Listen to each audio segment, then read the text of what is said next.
ሕይወት ሲባከን የሞታ ሕይወት እንጂ ሕያው የለም። ሕይወት ሲባከን መንከራተትና ስቃይ እንጂ እረፍት የለም።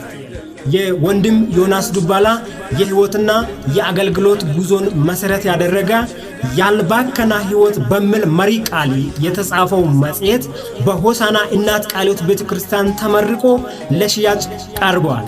ውድ በዓለም ዙሪያ የምትገኙ አንባቢያን መጽሐፉን በስክሪኑ ባለው ስልክ አገኝታችሁ በማንበብ ሕይወታችሁን ከበካይ ነገሮች እንድትከላከሉ አብይ ሚዲያ ያሳስባል። ያልባከና ሕይወት የስኬት እረፍት ይሆናል። መልካም ትምህርት። ያልባከና ሕይወት ወሬ አይደለም፣ በራሳችን ይናገራል። ሕይወታችን